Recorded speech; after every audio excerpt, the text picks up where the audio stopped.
Stretching 55 miles from the capital city of Concord to the town of Claremont, New Hampshire on the Connecticut River and the border with Vermont. The Claremont branch of the Boston and Maine Railroad was known as the heart of mogul country. It was on these rails that one could experience railroading the way it was in the 19th century, with steam locomotives and wooden coaches passing through bucolic farmland and along the shores of beautiful Lake Sunapee, and through wooden-covered bridges, right up until the early 1950s. In 1954, short-line railroad operator Samuel Pinsley purchased 55 miles of the branch between West Concord and Claremont Junction. The CNC also purchased a section of track between Contoocook, New Hampshire and Henniker, New Hampshire, or more specifically, West Henniker, or Emerson. This was once part of the Worcester and Contoocook branch, but since the late 1930s had only run as far as West Henniker due to flood damage between Hillsborough and Henniker. The CNC operated the Claremont branch and the Henniker branch for a number of years, until 1960, when they began to abandon parts of the track that they weren't using regularly. In 1960, 9 miles from West Concord to Contoocook were abandoned, with the tracks being removed just beyond Swenson Granite in West Concord, out to the covered bridge in downtown Contoocook.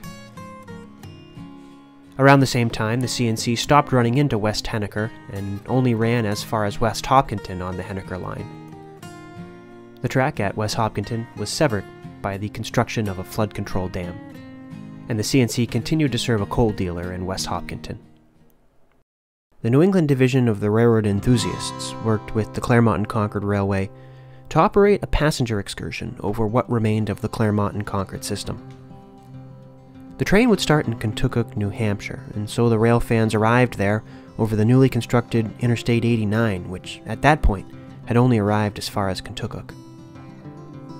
The railfans were loaded into gondola-type freight cars with folding chairs, something that was relatively common in these days before intense insurance for passenger excursions. Food was provided via a food truck, loaded onto the gondolas and braked. Passengers were not allowed to pass between the gondolas while the train was moving, of course for safety. At the start of the day, Claremont Concord Railway GE 70-ton locomotive No. 9 emerges from the engine house at Claremont Junction and prepares to head to Contoocook, where the excursion will begin.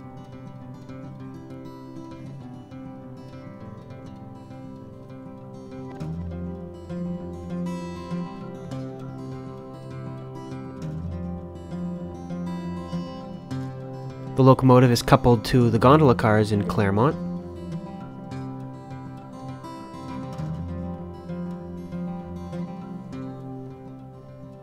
and then passes through the yard at Claremont while a brakeman runs ahead to get a switch.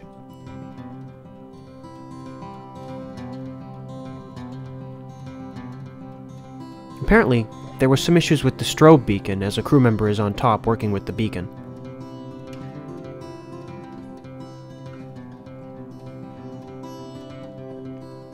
The train arrives at Contoocook, just up ahead, the famous covered bridge.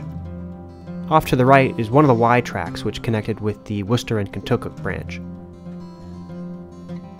Cut off from the train, the 70-tonner heads into the covered bridge to back onto the gondola cars.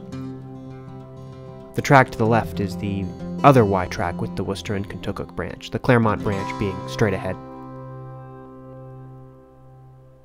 Coupled to the gondolas, the train then begins the push towards West Hopkinton.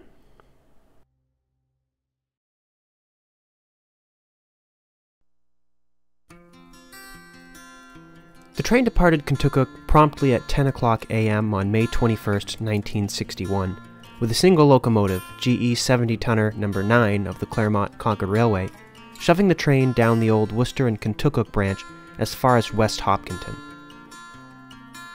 As the train passes through Contoocook, you can see the old Contoocook Valley Railroad engine house up to the left. The train then passed under newly constructed Interstate 89 just beyond Contoocook.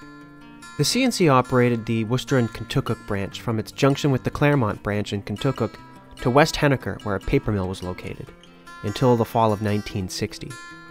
Afterwards, a flood control dam being built at West Hopkinton severed the tracks, but the C&C continued to run to West Hopkinton until the fall of 1961 to serve a coal dealer.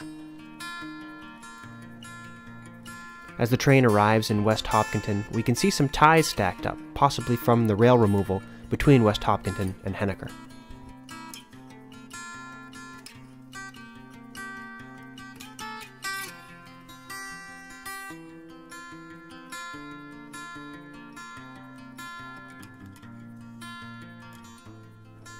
The train creeps up to the end of serviceable track in West Hopkinton, not far from the flood control dam site.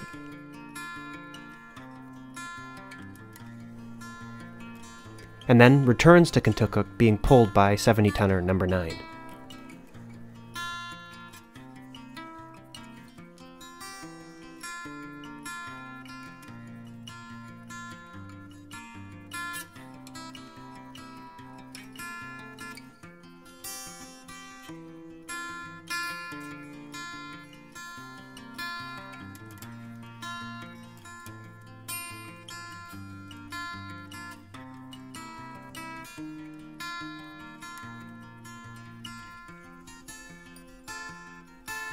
The train arrived back in Contoocook around 10:30 and paused briefly on the old Worcester and Contoocook branch, and then took the connection track onto the Claremont branch to continue the trip to Claremont Junction.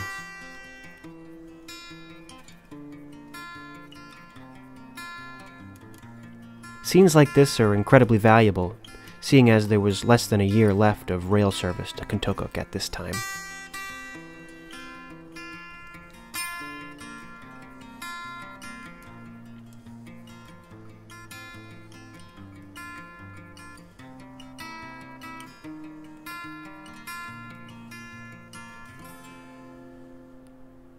The train takes the Y track onto the Claremont branch.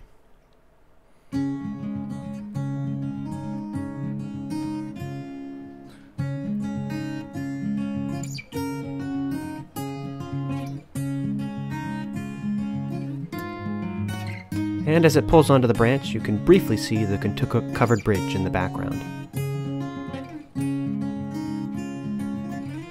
before heading up the line to Claremont Junction. The excursion approaches the Bagley Bridge over the Warner River.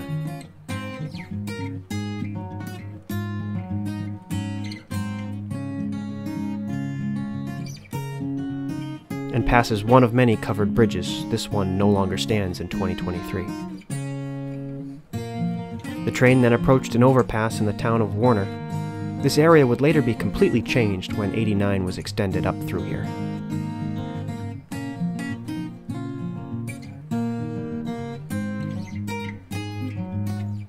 Passing the Dalton covered bridge in the town of Warner.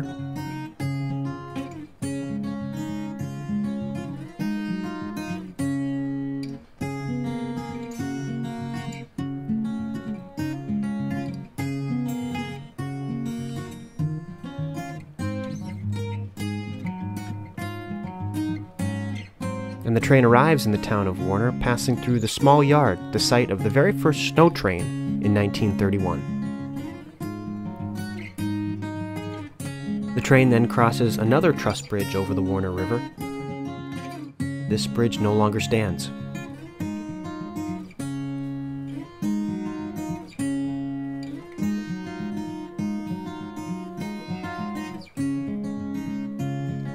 Passing the famous Waterloo Covered Bridge in Warner.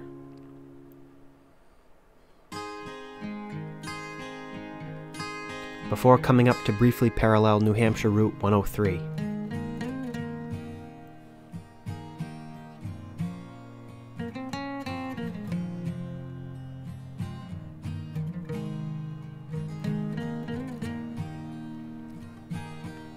Crossing the tall wooden trestle at Roby.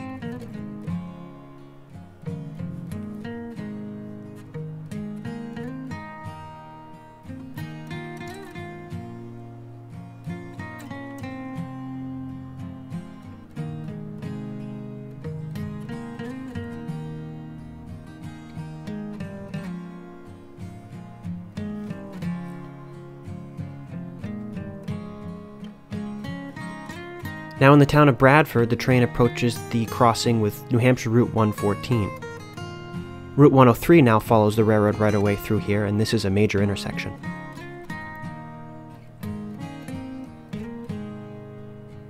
The train passes yet another famous automobile-covered bridge, the famous Bement Covered Bridge in Bradford, New Hampshire.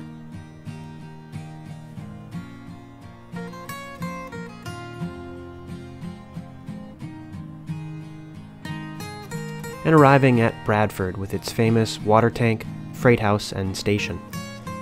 The freight house was being used by Merrimack Farmers Exchange at this time, and the freight cars seen here were for that industry. In just over a month, this would become the brief temporary home for Nelson Blount's Monadnock Steamtown in Northern, providing steam-powered excursion trips from Bradford to Sunapee from July 22nd to August 25th, 1961.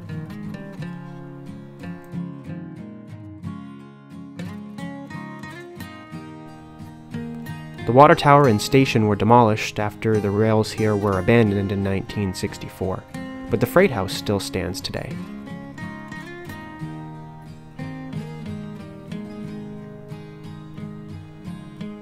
One last look at Bradford before the excursion proceeds on towards Claremont Junction.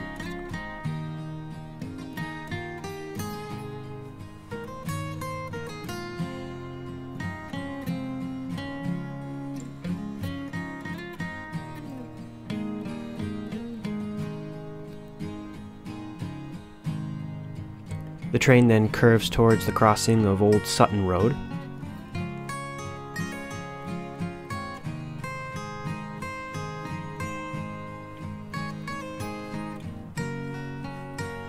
And rumbles across the causeway with Todd Pond or Todd Lake, before coming to a stop at New Hampshire Route 103 to wait for the flashers to be activated.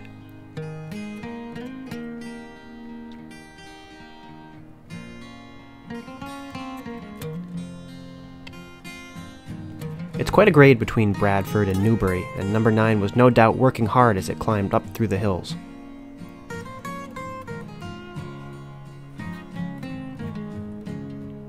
Before coming into the old and famous Newbury Cut, just beyond Bradford and just before Newbury, New Hampshire.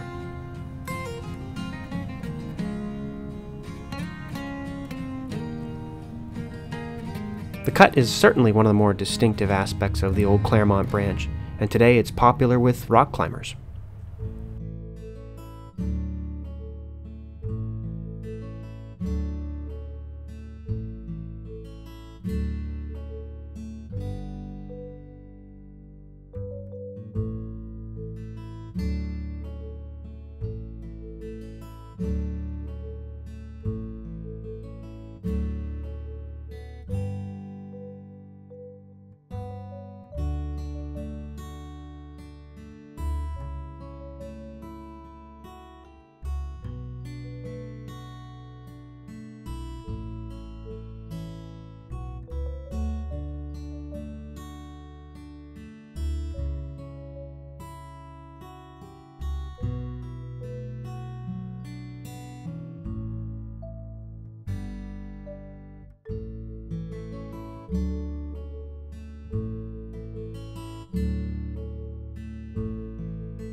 The train then skirts the southern tip of Lake Sunapee at Newbury Harbor.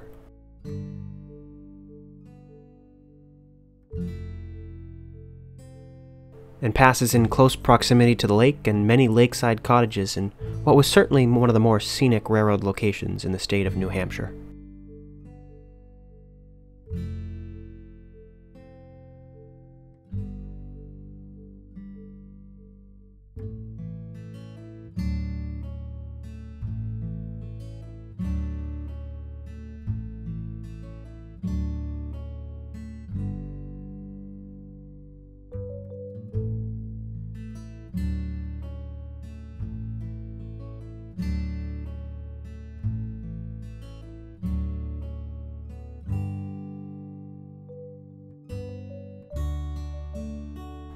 After having passed Sunapee State Beach and Mount Sunapee, the train then approaches the Sunapee Station site and the crossing with New Hampshire Route 103.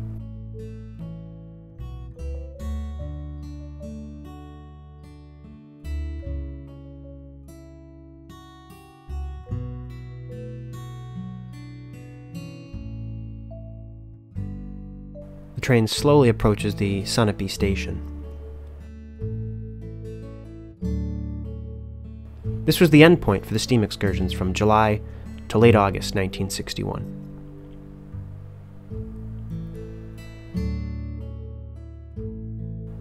The excursion slowly creeps across Main Street in Newport, New Hampshire, before coming to a stop right before the old Newport station.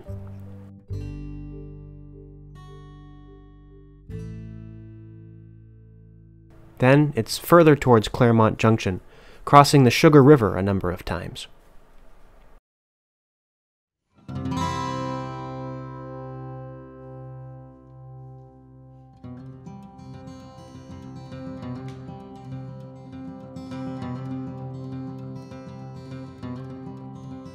And the old truss bridge at North Newport.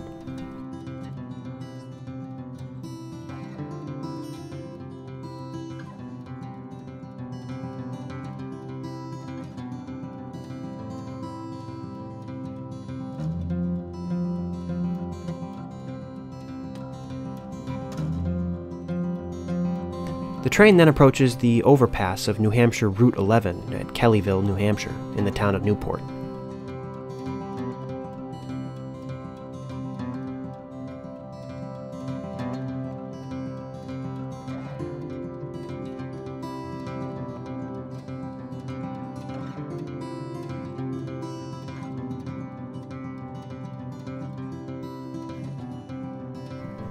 And then approaches the first of two famous wooden-covered bridges in Newport, the pier-covered bridge.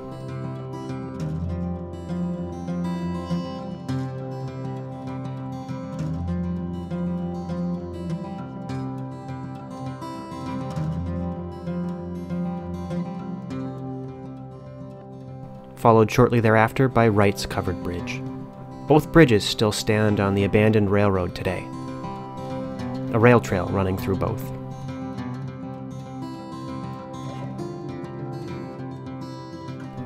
The excursion paused briefly at Wright's Bridge to allow excursionists to depart and get some shots of what's known as a photo run-by of the train passing by their cameras.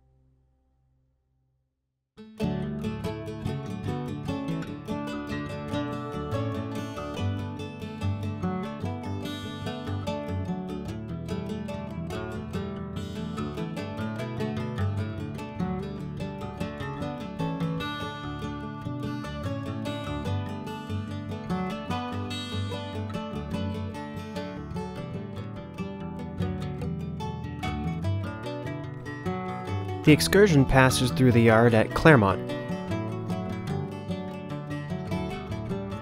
The train arrives at Claremont Junction, the headquarters for the Claremont Concord Railway, and the junction with the Boston and Maine Railroad's Connecticut River Main Line.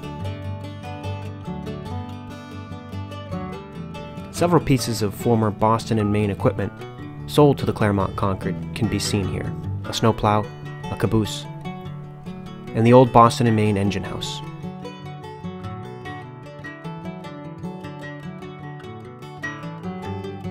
After running the engine around to the other end of the train, the excursion prepares to depart back for Contoocook.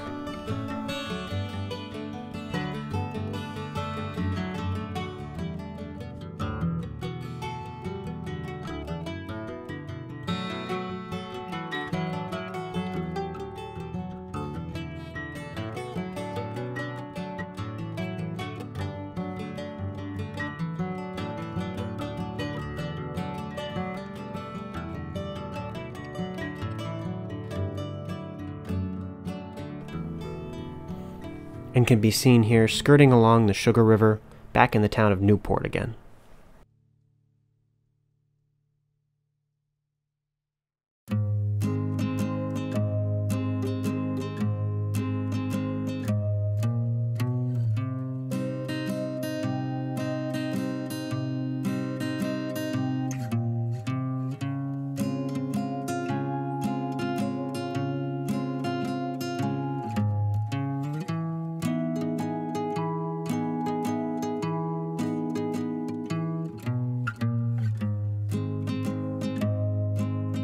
And passing through the pier-covered bridge one more time.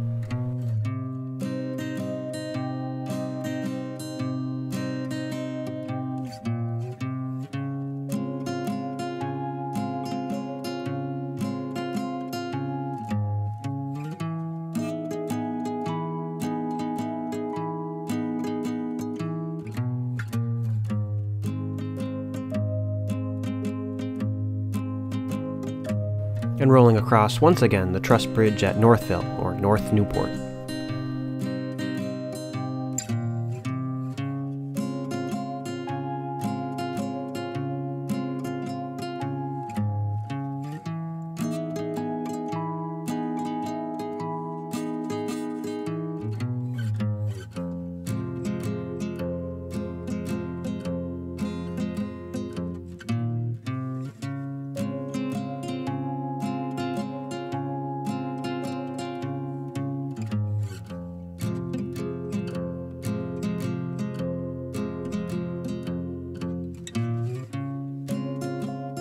The train then squeezed its way through some close clearance to cross Main Street in Newport.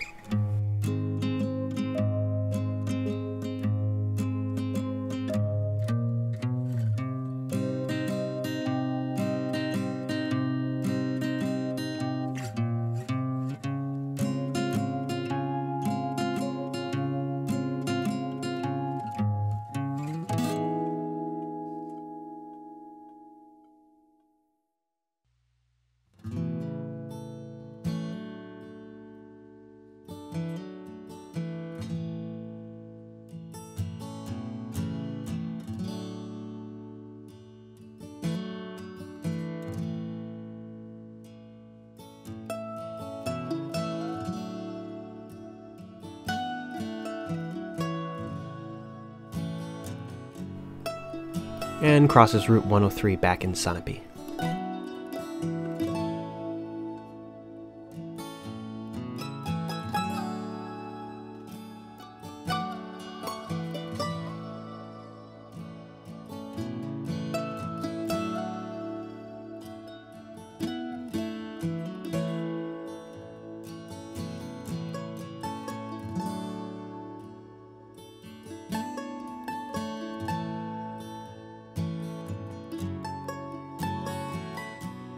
And again passing along the shore of New Hampshire's Lake Sunapee.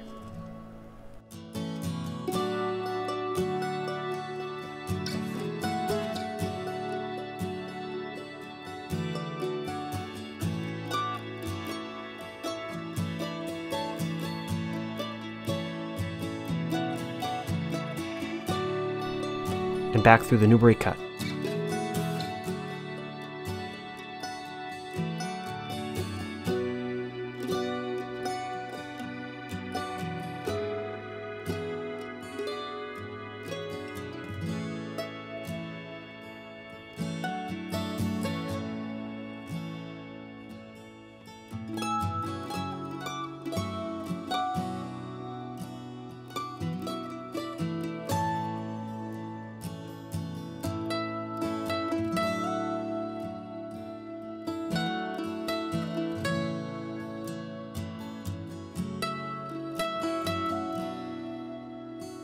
Passing back through Bradford, New Hampshire.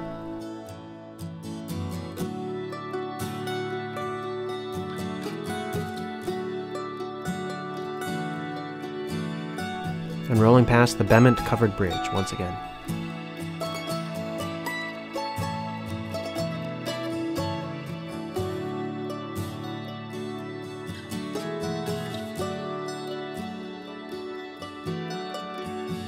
And passing the Waterloo Bridge.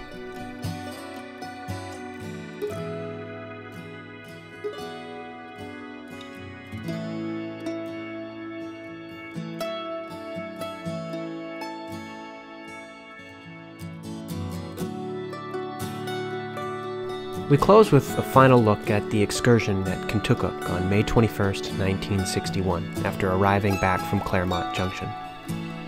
The C&C would continue to run to West Hopkinton to serve the coal dealer there until fall 1961, but in 1962 would remove the rails from Contoocook to Bradford, and in 1964 would remove the rails from Bradford to Newport. The C&C would continue to serve Newport from Claremont Junction until 1977, when those rails would also be removed, leaving only track within the town of Claremont.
Thank you so much for watching.